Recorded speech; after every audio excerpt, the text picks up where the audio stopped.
Good morning students. बच्चों, आज हम पढ़ेंगे सर्वनाम। हमने पिछली कक्षा में पढ़ा था संज्ञा।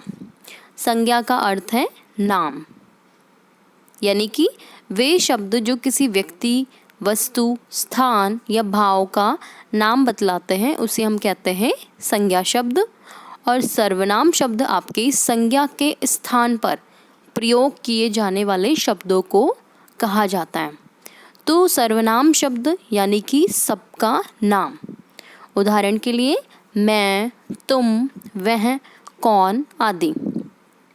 देखिए बच्चों, सर्व का अर्थ है सब, संज्ञा का अर्थ है नाम, यानी कि सर्वनाम का अर्थ हुआ सबका नाम।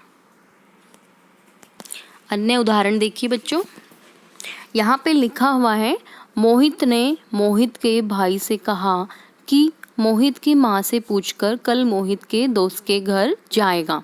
तो देखिए यहाँ पे जो मोहित शब्द है यानी कि संज्ञा शब्द आपका 1, 2, 3, 4 बार आया है। तो यहाँ पे जो आपका वाक्य है बिल्कुल अटपटा सा लग रहा है, सुनने में भी और पढ़ने में भी कुछ भी समझ नहीं आ रहा। जबकि दूसरे पैराग्राफ में देखिए जहाँ पे आपका सर्वनाम का प्रयोग किया गया है, मोहित ने अपने भाई से कहा कि वो माँ से पूछकर कल अपने दोस्त के घर जाएगा। तो यहाँ पे बिल्कुल समझ आ गई बात, यानी सर्वनाम आपके संज्ञा शब्दों के स्थान पर प्रयोग में लिए जाते हैं और ये आपके वाक्य को अच्छा बना देते हैं। अन्य उदाहरण देखिए, श्री कृष्ण का जन्म मथुरा में हुआ था। श्री कृष्ण यशोदा के पुत्र थे। श्री कृष्ण नित्य गाय चराने जाते थे। श्री कृष्ण ने कंस का वध किया तथा श्री कृष्ण ने महाभारत के युद्ध में भाग लिया। तो आपको पता चल गया होगा इस पूरे वाक्य में आपका जो श्री कृष्ण यानी संज्ञा शब्द है बहुत बार आया है, और बहुत बार आने की वजह से ये आपका वाक्य बिल्कुल अटपटा सा बन गया है। अब नीचे जो वाक्य है आपका, श्री कृष्ण का जन्म मथुरा में हुआ था। वे यशोदा के पुत्र थे। वे गाय चराने जाते थे।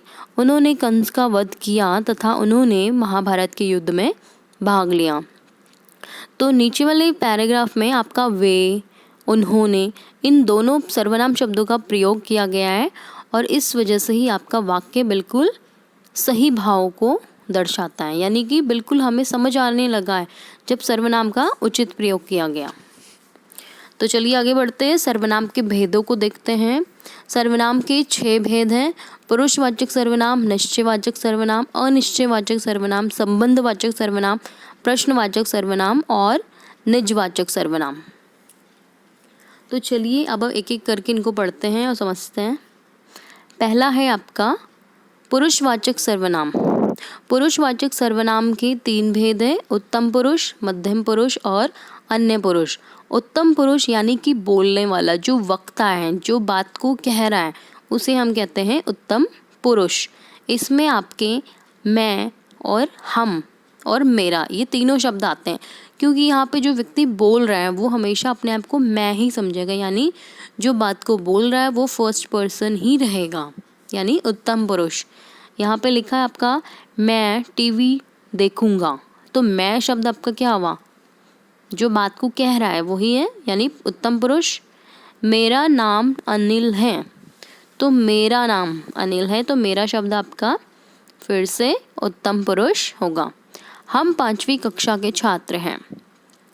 हम वैसे 2 या 2 से अधिक व्यक्तियों के लिए हम प्रयोग होता है, पर हम में आपका ये जो फर्स्ट पर्सन है यानी मैं, मेरा, इसी का जो रूप है हम, वो भी वहाँ पे मौजूद है वो व्यक्ति, इसलिए हम का प्रयोग हुआ, क्योंकि वो हम में वो भी काउंट हो रहा है, इसलिए आपका उत्तम पुरुष होगा।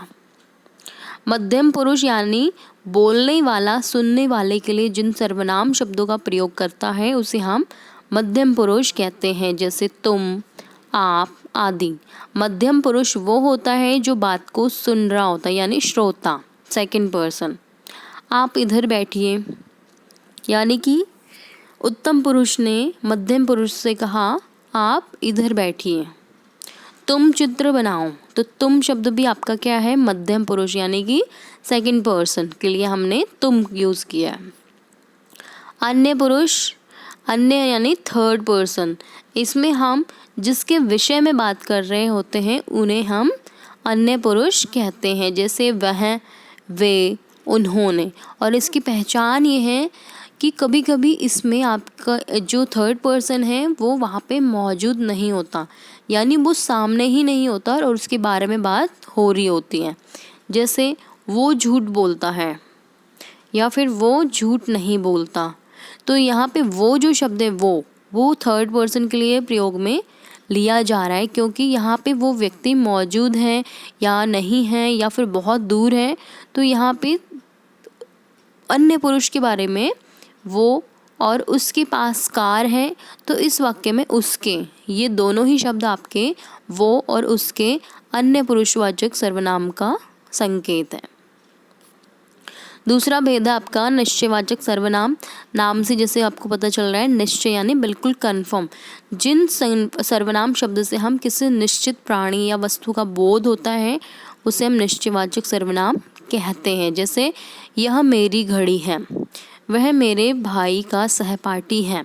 तो इन शब्दों में आपका यह और वह, ये दोनों ही शब्द आपका निश्चित है यानी कन्फर्म है, और जिसके बारे में बात हो रही है वो यह और वह से ही बिल्कुल श्योर हो रहा है, इसलिए आपका ये दोनों ही शब्द आपका निश्चयवाचक सर्वनाम है। अगला है तीसरा भेद, अनिश्चयवाचक सर्वनाम। नाम से ही बिल्कुल कन्फर्म है, अनिश्चित, जब हम बिल्कुल कन्फर्म नहीं होते हैं इसलिए आप इन शब्दों का प्रयोग करते हैं। यानी कि जिन सर्वनाम से किसी निश्चित वस्तु या प्राणी का बोध नहीं होता उसे हम अनिश्चयवाचक सर्वनाम कहते हैं। जैसे लस्सी में कुछ पड़ा है। कुछ शब्द से आपको डाउटफुल है, यानी हमें पता नहीं है उसमें क्या है, मच्छर है, मक्खी है, क्या गिरा है हमें नहीं पता, पर यहाँ पे कुछ शब्द से ही आपको पता चल रहा है कि वो अनिश्चित है। भिखारी को कुछ दे दो, अब यहाँ पे चावल दे दो, पैसे दे दो, खाने को दे दो, कुछ भी दे दो, बट यहाँ पे हम निश्चित नहीं हैं, इसलिए आपका ये शब्द भी अनिश्चयवाचक सर्वनाम है। दरवाजे पर कोई खड़ा है, पर यहाँ पे हमें नहीं पता पुरुष है, महिला है, जानवर है, तो इससे भी आपका कोई शब्द से भी डाउटफुल है, इसलिए आपका ये अनिश्चयवाचक सर्वनाम है। संबंधवाचक सर्वनाम। जिन सर्वनाम शब्दों से दो अलग अलग बातों का संबंध प्रकट होता है उसे हम संबंध सर्वनाम कहते हैं, यानी संबंध जोड़ता है। ये दो अलग अलग वाक्य हैं आपके, पर इनको जोड़ के आपका एक वाक्य बन जाता है और बात आपकी पूरी हो जाती है। यानी जैसा बोओगे वैसा काटोगे, जैसा बोओगे ये तो एक वाक्य है, वैसा काटोगे यानी कि अच्छी मेहनत करोगे तो अच्छा फल मिलेगा। जो करेगा सो भरेगा, यानी अगर आप गलत करेंगे तो आपको उसकी सज़ा ज़रूर मिलेगी। तो इन वाक्यों में आपके जो, सो, जिसने, उसने, जैसा, वैसा, ऐसे शब्दों का प्रयोग होता है जो कि वाक्य में संबंध जोड़ने का काम करते हैं, इसलिए हम कहते हैं इसको संबंधवाचक सर्वनाम।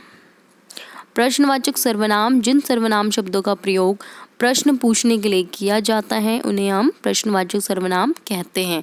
और इन वाक्यों में आपके कब, क्यों, कहाँ, कैसे, कैसे, ये इन सारे शब्दों का प्रयोग होता है और अंत में आता है आपका प्रश्नवाचक चिन्ह। यहाँ पे देखिए ऊपर वाक्य में, जैसे कौन पढ़ रहा है, क्या खा रहे हो, इन दोनों ही वाक्यों में आपका कौन और क्या प्रश्न का बोध कराते हैं और इनके वाक्य के अंत में प्रश्नवाचक चिन्ह होने की वजह से ये आपका प्रश्नवाचक सर्वनाम है। रमेश क्या खा रहा है, आप कैसे हो। अगला भेद है आपका निजवाचक सर्वनाम। निज यानी पर्सनल, यानी कि जब आप शब्द का प्रयोग स्वयं के अर्थ में करते हो, यानी खुद के लिए उन शब्दों का प्रयोग करते हो, तो हम उसे कहते हैं निजवाचक सर्वनाम। जैसे इसमें बहुत सारे शब्द आते हैं, जैसे अपने आप, खुद, स्वयं, स्वतः। ये व्यक्ति अपने लिए इन शब्दों का प्रयोग करता है, सिर्फ अपने लिए, पर्सनली, तो इसे हम इसलिए कहते हैं निजवाचक सर्वनाम। जैसे मैं फ़ोन खुद कर लूँगा, तो खुद मतलब कि अपने आप। मैं स्वयं यह काम कर लूँगा, या तुम स्वयं यह काम करो, तो यहाँ पे स्वयं यानी खुद, अपने आप करना उस काम को, तो इन शब्दों को हम कहते हैं निजवाचक सर्वनाम। तो चलिए बच्चों, देखते हैं आपको ये पाठ कितना समझ आया है। सर्वनाम के भेद हैं 4, 5, 6 या 3। 6 भेद है, बिल्कुल सही। कैसे? पुरुषवाचक सर्वनाम, निश्चयवाचक सर्वनाम, अनिश्चयवाचक सर्वनाम, प्रश्नवाचक सर्वनाम, निजवाचक सर्वनाम और संबंधवाचक सर्वनाम। वह मेरी पुस्तक है, वाक्य में वह है, वह इशारा कर रहा है, यानी निश्चयवाचक सर्वनाम। जब हम किसी चीज़ को लेकर बिल्कुल कंफर्म होते हैं और हम श्योर होते हैं कि हम किसके बारे में बात कर रहे हैं, तो वो आपका होता है निश्चयवाचक सर्वनाम, यानी कि वह मेरी पुस्तक है, वह आपका निश्चयवाचक है। अगला प्रश्न, पुरुषवाचक सर्वनाम कितने प्रकार के होते हैं? पुरुषवाचक सर्वनाम 3 प्रकार के हैं, उत्तम पुरुष, मध्यम पुरुष और अन्य पुरुष। इसका उत्तर होगा 3। दरवाजे पर कोई खड़ा है, प्रस्तुत वाक्य में कौन सा सर्वनाम है? कोई, अनिश्चित है, हम कंफर्म नहीं है, तो ये आपका होगा अनिश्चयवाचक सर्वनाम। तो बच्चों, आज का आपका होमवर्क यही है कि आपको ये चारों प्रश्न कॉपी में लिखने हैं और याद करने हैं। तब तक के लिए धन्यवाद।